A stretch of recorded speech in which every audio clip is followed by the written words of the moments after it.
Hey Cootie Crew! Welcome back to my channel for another RV video.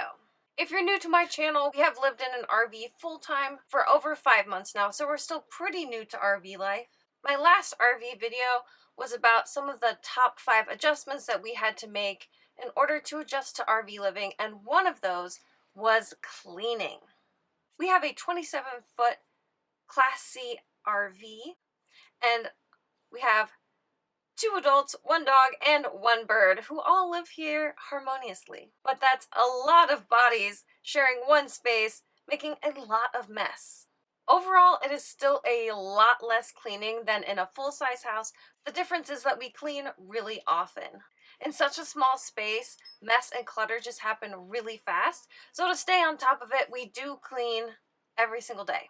The great thing about it is that the cleaning is super quick to do because the space is so small, and it also forces us to keep everything really neat and tidy, because if it's not really neat and tidy, it feels really messy really quick. So that's also great because whenever it starts to feel really messy, the tidying process is about 5 minutes max. So for today's video, I'm going to take you guys along for a day in the life of RV cleaning, just so you can kind of understand why we have to clean so often, and what we do to clean. Here is a quick peek into our RV life. Let's go ahead and get started. 3 of the major things that I do to clean every single day are to make the bed, sweep the floors, and do the dishes. Basically, the first thing I do is make the bed. And because the bedroom is half of our house and the bed is 3/4 of our bedroom, the bed takes up a ton of space. So for it to be really messy, it makes the whole house feel super messy. So it's a really quick thing to do to just make the bed and have everything feel very neat and organized and calm. And as I mentioned in the last video, we have to do dishes so much. And we don't have a dishwasher, so we have to do all of our dishes by hand at least once, but usually 2 or 3 times a day. The kitchen in our home is pretty small, so that just is part of it. If we had chosen a model with a larger kitchen space, maybe we wouldn't have to do dishes so often, but we didn't, so we do. And again, if we stay on top of it, doing the dishes is usually a really quick chore, but if we let it go for a full day or a couple meals worth, then it's a bit of a pain. And then of course, once you clean the dishes to make food, guess what? You have more dishes. It is the never-ending cycle of dishes. Sweeping the floors we do every day. It takes less than 3 minutes for me to do a quick sweep of the floors, just to get all the little bits of dirt and dust and dog hair and bird seed and vacuum them up super quick. And we don't own a full-size vacuum just because those are really big and it wasn't worth taking up so much space to have one. So instead we have a small hand vacuum.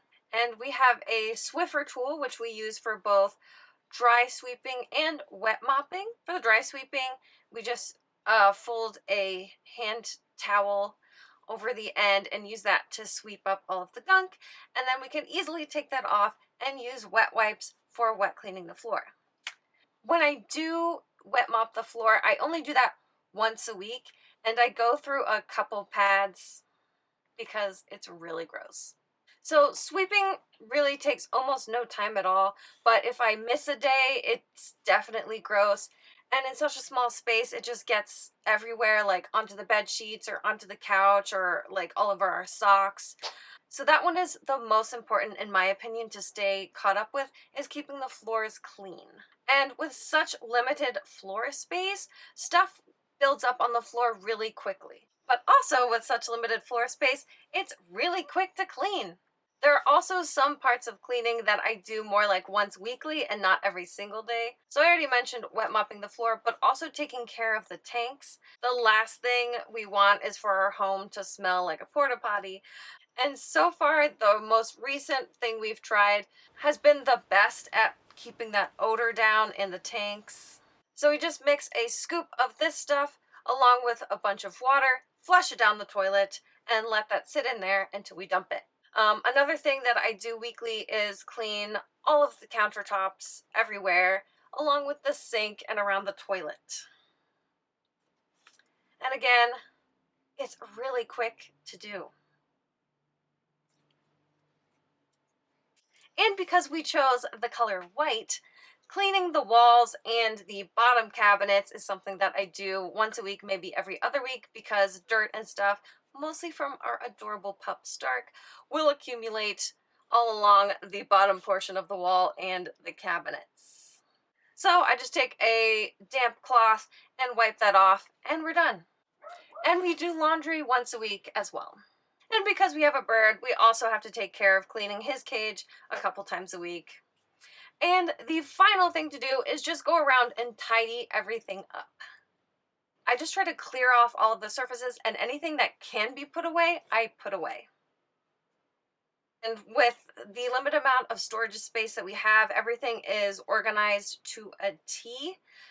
So it's really not that much of a hassle to put things where they're supposed to go. 95% of the time. Also, in such a small space, smells can build up really quick, so it's good to try and keep things clean for that reason as well.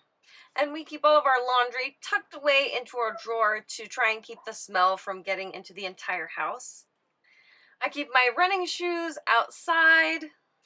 We also clean our bed sheets way more often than we did when we were living in the house. We clean our towels like crazy. All of these things we just have to do more often, and they really don't take up a ton of time to do. But I can't stress it enough. In a small space, everything gets so dirty so fast. I guess that's the main takeaway from this whole video if you're considering RV life. Just keep that in mind.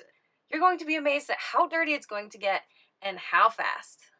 As always, please feel free to put questions in the comments, video topics you're interested in, or if you have lived in an RV and you want to share your experience about it, please go ahead and let us know in the comments. I know there's a lot of you out there with way more experience than we currently have, or you have a very different rig or a different lifestyle. So please go ahead and share that with everybody. All right. Thank you guys so much for watching. I hope this video was helpful in some way. If it was, please go ahead and give it a thumbs up. Check out the other videos that I have on my channel and subscribe if you want to stay tuned for future videos. Thanks again, guys, for watching. You're awesome, and I'll see you all next Tuesday.